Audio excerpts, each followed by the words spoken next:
गांव में रमेश नाम का एक गरीब आदमी अपनी बेटी सुमन के साथ छोटे से घर में रहता था। रमेश मजदूरी करके अपना घर का गुजारा करता था। वह कई साल से अपनी बेटी की शादी के लिए थोड़े थोड़े रुपए जोड़कर इकट्ठे कर रहा था। अब उसके पास इतने पैसे हो गए थे जिससे वह अपनी बेटी की शादी कर सके। रमेश ने दूसरे गांव के लड़के के साथ अपनी बेटी की शादी तय कर दी थी। अब कुछ ही दिनों में रमेश की बेटी की शादी होने वाली थी। उसी गांव में रघुनाथ नाम का एक जमींदार रहता था, जो गांव के लोगों को बहुत परेशान करता था और गांव के किसी भी आदमी की जमीन पर कब्जा कर लेता था।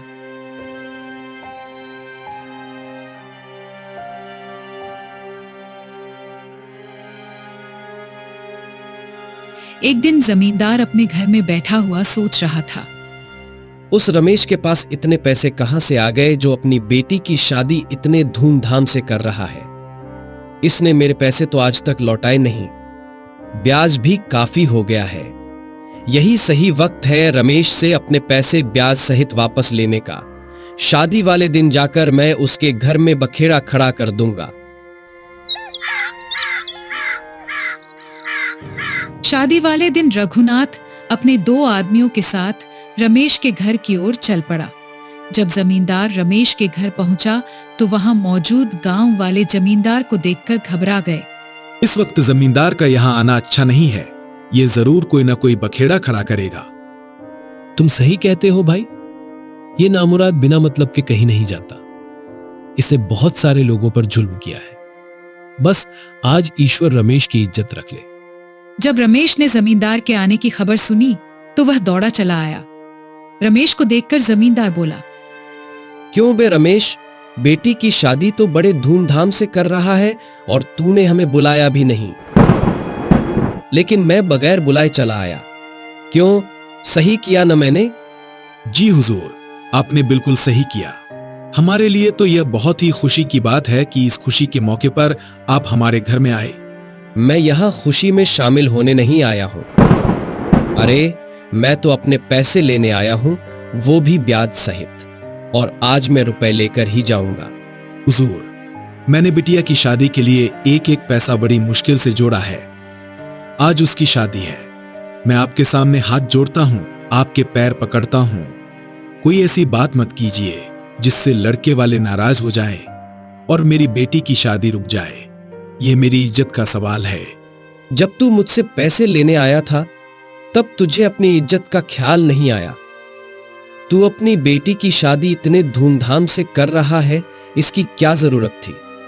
थोड़े बहुत पैसों में शादी कर लेता। हुजूर, मैं अपनी बेटी को कभी कोई सुख नहीं दे पाया। बेचारी ने बचपन से बहुत ही मुसीबतों का सामना किया है। मैंने सोचा अगर मैंने इसका विवाह किसी अच्छे घर में कर दिया तो इसे किसी मुसीबत का सामना नहीं करना पड़ेगा। इसीलिए मैंने अपनी बेटी के लिए सरकारी नौकरी वाला लड़का देखा है। उसे अच्छी खासी तनख्वाह मिलती है। अब वह अपनी ससुराल में खुश रह सकेगी। अच्छा, तूने अपनी बेटी का विवाह इतने बड़े घर में किया है, यह तो तूने बहुत अच्छा किया। लेकिन अगर तू अपना सारा पैसा अपनी बेटी की शादी पर खर्च कर देगा तो मेरा उधार लिया पैसा कैसे वापस करेगा? हुजूर, मैं दिन रात मेहनत करके आपका पैसा वापस लौटा दूंगा। आप बस मुझ पर दया कीजिए। कोई ऐसी बात न करो जिससे मेरी बेटी की शादी में कोई रुकावट आ जाए। मैं कुछ नहीं जानता रमेश, तेरी बेटी की शादी हो या फिर ना हो, मुझे मेरे पैसे चाहिए अभी और इसी वक्त। तभी मैं यहां से जा सकता हूं, वरना मैं तेरे समधी के सामने तेरी ऐसी बेइज्जती करूंगा कि तू जीवन भर याद रखेगा। जमींदार साहब, मुझ गरीब पर रहम करो। ईश्वर के लिए ऐसा अनर्थ मत करो। मेरी बेटी की शादी टूट जाएगी। मैं तुम्हें 10 मिनट का समय देता हूं, या तो मेरे पैसे ब्याज सहित वापस दो, वरना मैं तुम्हें तुम्हारे समधी के सामने शर्मिंदा कर दूंगा। 10 मिनट बीत जाते हैं। रमेश जमींदार को पैसे नहीं दे पाता। इतने में ही रमेश का समधी और दामाद आ जाते हैं। जमींदार उनके सामने रमेश को खूब उल्टा सीधा कहता है और उसकी समधी के सामने उसे रुस्वा करता है। फिर जमींदार समद्धि से कहता है, जिस आदमी की बेटी से तुम अपने लड़के की शादी कर रहे हो ना, यह एक नंबर का झूठा और मक्कार है। इसने मुझसे पैसे उधार लिए थे लेकिन अभी तक नहीं लौटाए। जमींदार की यह बात सुनकर रमेश का समधी अपने बेटे से कहता है, बेटा चल यहाँ से। रमेश जैसे छोटे मक्कार आदमी की बेटी से मैं तेरा विवाह नहीं कर सकता। मैं तो इसे बड़ा भला इंसान समझता था, लेकिन यह तो एक नंबर का बदमाश निकला।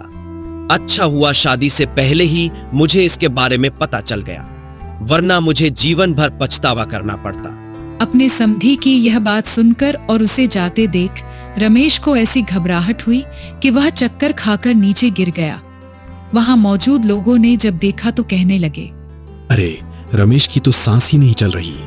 लगता है रमेश अब इस दुनिया में नहीं रहा। रमेश को मरा देखकर जमींदार वहां से भाग जाता है। कुछ देर पहले जहां खुशी का माहौल था, अब वहां उदासी छा गई थी। वहां मौजूद सभी लोग गमगीन हो गए। जमींदार को उल्टा सीधा कहने लगे। जब इस बात का पता रमेश की बेटी सुमन को लगा तो वह दौड़ी चली आई। अपने पिता को जमीन पर गिरा देख उसकी आंखों में आंसू आ गए और वह रोती हुई कहने लगी, पिताजी, आप मुझे छोड़कर क्यों चले गए? मैं आपके बिना कैसे रहूंगी? अब मेरा इस दुनिया में रहने का कोई फायदा नहीं। जब मेरे पिताजी ही नहीं रहे तो मैं अकेली क्या करूंगी? तभी भीड़ से एक बुजुर्ग आदमी आकर सुमन को समझाता है, बेटा ऐसा नहीं बोला करते, तुम्हें हिम्मत से काम लेना होगा। उस जालिम जमींदार की वजह से आज तुम्हारे पिताजी इस दुनिया में नहीं रहे। उस नामुराद को ईश्वर उसकी सजा जरूर देगा। बाबा, जिस दुल्हन की बारात वापस लौट जाए, जिस बेटी के बाप की भरी बिरादरी में पगड़ी उछाली जाए, वह जान न दे तो क्या करे? अब मेरा इस दुनिया में कोई नहीं बचा। मेरी तो दुनिया ही लुट गई। मैं किसके सहारे जीऊं बाबा? इतना सब हो जाने के बाद अब मुझ अभागी से कौन विवाह करेगा? भीड़ में खड़ा अर्जुन नाम का लड़का चुपचाप यह सब देख रहा था। तभी वह सुमन के पास आता है और सुमन से कहता है, सुमन, मैं तुमसे शादी करूंगा। मैं बनूंगा तुम्हारा सहारा। अर्जुन की यह बात सुनकर वहां खड़े सभी लोग बहुत खुश हो गए। फिर अर्जुन और सुमन की शादी हो जाती है।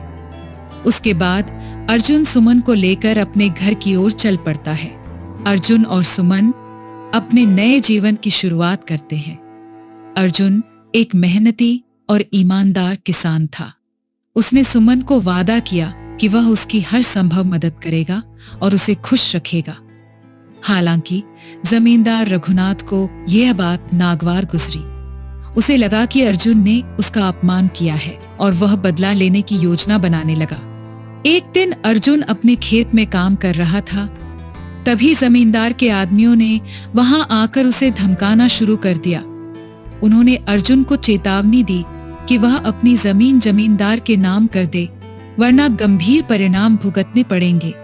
अर्जुन ने बहादुरी से जवाब दिया, यह जमीन मेरे पुरखों की है और मैं इसे किसी भी हालत में छोड़ने वाला नहीं हूं।